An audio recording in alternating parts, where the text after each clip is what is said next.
नमस्कार दोस्तों, धर्म कथा ऑफिशियल में आपका स्वागत है।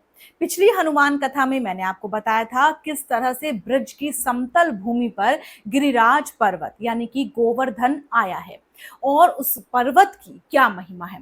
साथ ही मैंने आपको बताया कि गिरिराज पर्वत यानी गोवर्धन पर्वत एकमात्र ऐसा पर्वत है जो गोलोक धाम से आया है, जो त्रेता युग से अब तक यहाँ पर स्थापित है। और वो एकमात्र पर्वत ऐसा है जिसे गिरिराज की इच्छा के विरुद्ध हनुमान जी भी नहीं उठा पाए थे, यानी कि हनुमान जी को उठाने के लिए स्वयं गिरिराज से प्रार्थना करनी पड़ी थी, परमिशन लेनी पड़ी थी, तब जाकर हनुमान जी उस पर्वत को वहां से उठा लाए। तो अब आती है बारी सेतु निर्माण की। तो मैं आपको बता चुकी हूँ कि सेतु निर्माण का कार्य अब यहाँ पर पूरा हो चुका है। पूरा 100 योजन लंबा और 10 योजन चौड़ा एक पुल समुद्र के ऊपर बन चुका है। यहाँ पर हनुमान अंक में बताया गया है कि जैसे ही प्रभु श्री राम का संदेश सभी वानरों को मिलता है कि जो वानर जहां पर है उसके हाथ में जो पत्थर पेड़ हैं वो उनको वहां छोड़ दे और फौरन प्रभु श्री राम के सम्मुख आ जाए। तो जो भी पर्वत, पठार या छोटे छोटे पत्थर जो आप दक्षिण भारत में कभी जाएं और वहां पर देखते हैं, वो वही पर्वत हैं, वो वही पत्थर हैं जिन्हें उस वक्त वानरों ने छोड़ दिया था और वो प्रभु श्री राम के सम्मुख पहुंच गए थे। तो अब क्या होता है, सेतु निर्माण का कार्य पूरा हो चुका है, सारे वानर बैठे हुए हैं, जामवंत जी, श्री राम, सब लोग आपस में बैठे हुए हैं। तो भगवान श्री राम की इच्छा होती है मनोविनोद करने की, यानी कि कुछ हंसी मजाक करने की। तो वो बड़े अचंभित होकर बोलते हैं कि अरे ये पर्वत हैं, ये पत्थर हैं, तैर कैसे रहे हैं पानी के अंदर। तो सारे वानर बड़े अचंभित हो जाते हैं कि भगवान के सामने तो सबका निर्माण हुआ है, इतने अचंभित होकर ये प्रश्न क्यों कर रहे हैं। तो दोबारा बोलते हैं कि अरे ये बड़े बड़े पर्वत, छोटे मोटे पत्थर सब तैर कैसे रहे हैं। तो इसमें सब वानर उनको जवाब देते हैं कि प्रभु ये तो आपकी ही कृपा है, आपकी वजह से ही ऐसा हो रहा है कि जो पत्थर हैं वो भी पानी में तैर रहे हैं। तो यहाँ पर श्री राम क्या करते हैं, कुछ छोटे छोटे पत्थरों को उठा लेते हैं और फिर क्या करते हैं, उनको पानी में यानी कि समुद्र में डाल देते हैं।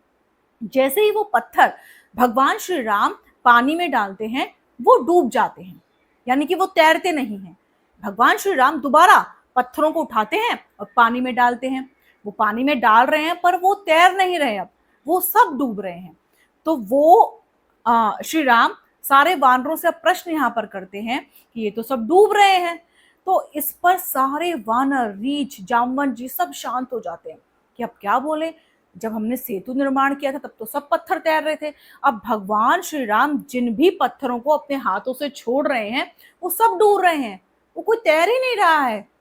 अब हमारे हनुमान जी क्या हैं, वो हैं बहुत ज्यादा बुद्धिमान, बहुत ज्यादा चतुर भी हैं और बुद्धिमान भी हैं और प्रभु राम के सेवक भी हैं। तो वो क्या जवाब देते हैं अब मैं आपको बताती हूँ।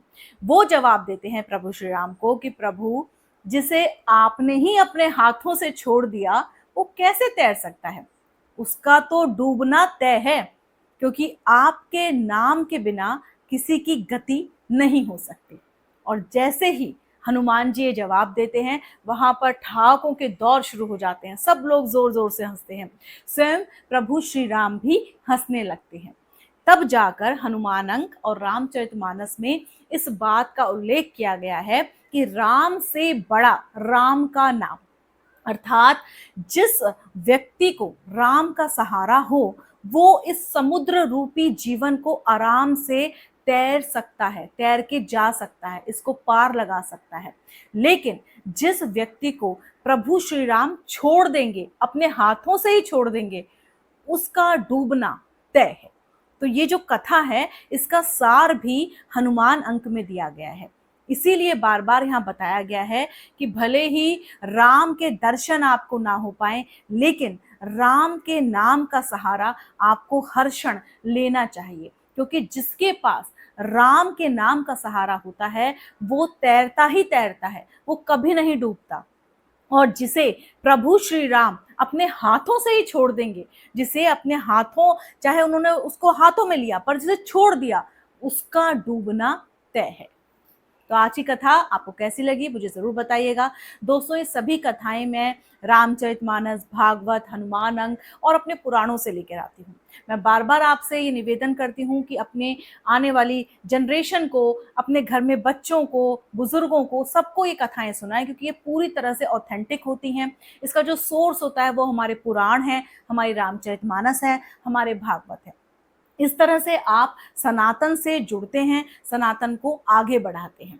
और मैं आपसे बार बार यही रिक्वेस्ट करती हूँ, कृपया करके इस चैनल यानी कि धर्म कथा ऑफिशियल को लाइक, शेयर और सब्सक्राइब जरूर कीजिएगा। नमस्कार।